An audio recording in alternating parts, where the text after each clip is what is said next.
All right, welcome to The Explainer. Today, we're jumping into something huge, maybe one of the biggest security shifts our digital world has ever seen. We're talking about the move to post-quantum cryptography. So let's just start with a really important question, one that gets right to the heart of why this all matters so much. What if? What if every single digital secret you have was suddenly just public? Think about it. Your bank info, your private messages, even top government secrets. All of it just out in the open. That's the exact future we're trying to prevent here. And that right there, that's the core of the problem. It's what we call the quantum threats. You know, it's basically this massive mismatch between the locks we use today and the keys that are being built for tomorrow. Okay, so here is a pretty good way to picture it. Think of all our current encryption like a really good standard lock. The digital locks that protect everything we do online, they're based on math problems that are just unbelievably hard for today's computers to solve. But a powerful quantum computer? Well, that's like a master key. For that kind of machine, cracking those same problems could be, well, trivial, almost like it's nothing. And this is where it gets really scary. This whole situation creates a critical vulnerability. It's something security folks call harvest now, decrypt later. So what does that mean? It means bad actors could be recording our encrypted data right now, just stockpiling it, waiting for the day they finally get their hands on a quantum computer powerful enough to unlock it all. This puts our entire system of digital trust, everything we rely on, at risk. Okay, so we've got this massive global problem looming. The big question is, who's in charge? Who's leading the effort to actually find a solution? Well, that's where a really important organization steps in. And that would be NIST. That stands for the National Institute of Standards and Technology. Think of them as the central coordinator for the whole world's response. Their job is basically to build the trusted technical foundation for our entire digital economy. So their mission really boils down to three key things. First up, of course, is security, making sure our digital lives are safe. The second one is huge, interoperability. This is all about making sure that any new security stuff we create works seamlessly with everything we already have, without breaking the internet. And finally, number three is long-term resilience. They're trying to build standards that aren't just good for today, but can handle whatever wild new tech comes along tomorrow. Now, here's something you've got to understand. Even though NIST is a US agency, its influence is absolutely global. When NIST sets a new standard for something like cryptography, pretty much the whole world pays attention. We're talking everyone from the giant cloud companies down to small open source projects. They listen and they adopt it. And that's what makes them the perfect group to lead this kind of global transition. So how exactly did NIST go about finding a solution? I mean, this is a huge problem. Well, they didn't just lock themselves in a lab and come up with something. Nope.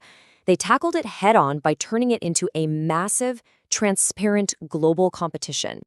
Yeah, that's right. They basically turned the whole search into a worldwide contest. They sent out an open invitation to the smartest people in cryptography anywhere on the planet and said, all right, show us what you've got. Send us your best algorithms that can actually survive a full-on quantum attack.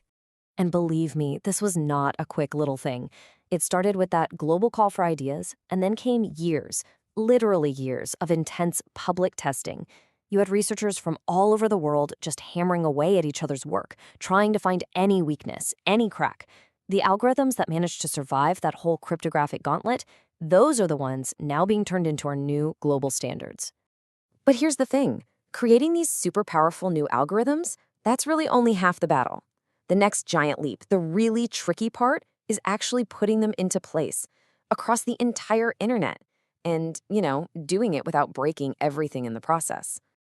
And this quote just hits the nail on the head. It perfectly captures how urgent this is. Yeah, the quantum threat itself might feel like it's off in the future somewhere, but the planning we need to do to defend against it, that's a right now problem.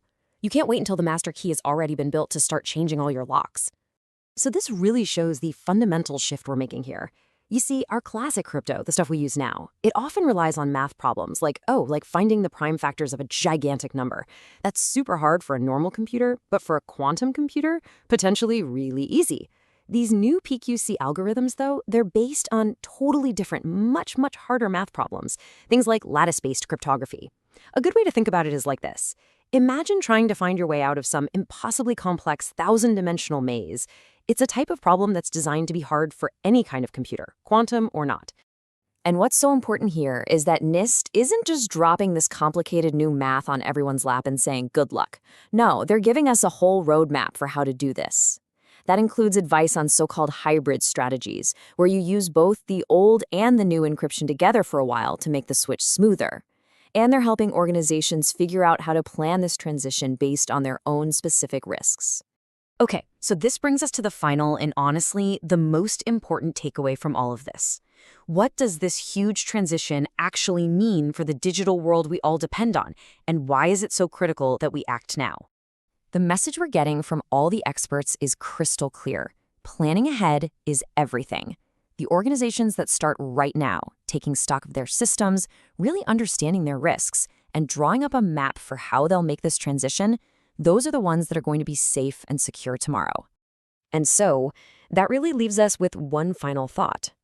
We are, right now, in the middle of this massive global upgrade of our digital foundations. It's truly a race between building these new quantum-resistant shields and the invention of a master key that could unlock, well, everything. The quantum era isn't a question of if, it's a question of when. And the only real question left is, are we going to be ready for it?